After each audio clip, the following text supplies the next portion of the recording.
D major scale uses two sharps, the C sharp and the F sharp. I personally like to build up from 4 simple chords, and this is what we're going to start with.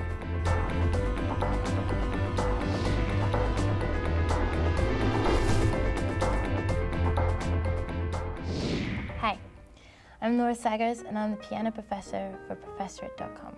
And this is my child ready to learn an instrument? First of all, let's say your kid comes home and they say they want to learn the piano. So you go and invest $5 on a brand new piano, and 6 weeks later, you don't hear a single note being played in the house. Well, that's kind of your fault, because you haven't done enough research to see if your kid actually wants to learn an instrument. So you kind of have to be the secret sort of inspector. What I would suggest is to see how your kid reacts to musical instruments in the room, or how they react to coming home talking about instruments at school.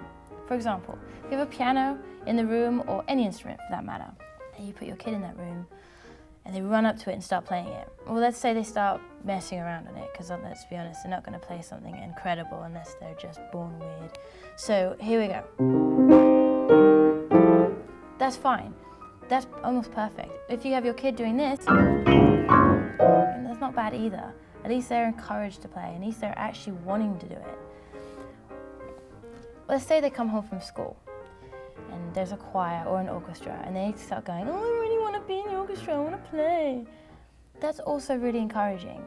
At least they're talking about it, at least they actually want to do something. Say you're in the car, you're driving along and they go, oh, turn that song up, I really like it. Or can we listen to that radio station, it's really good.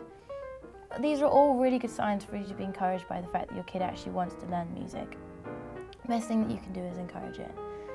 Worst thing that you can do is to force it.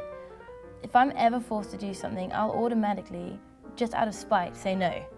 And kids are mainly like that as well. If you say to them, you're going to learn piano, they'll turn around and go, no, I'm not. And they may be the world's best piano player, but you've just wasted that because you're trying to force it onto your kid. Like I said, you have to try and encourage it and see all the different elements you can coming at them through different parts of their life.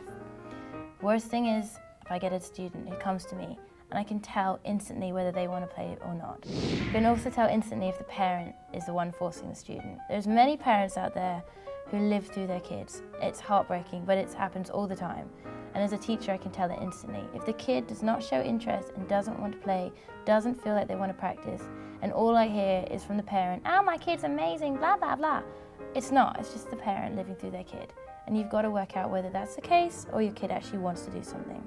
So bottom line, do not force an instrument onto a kid. They've got to want to do it themselves. So I'm Laura Saggers, and I'm a piano professor for professorate.com, and this is my kid ready to learn an instrument?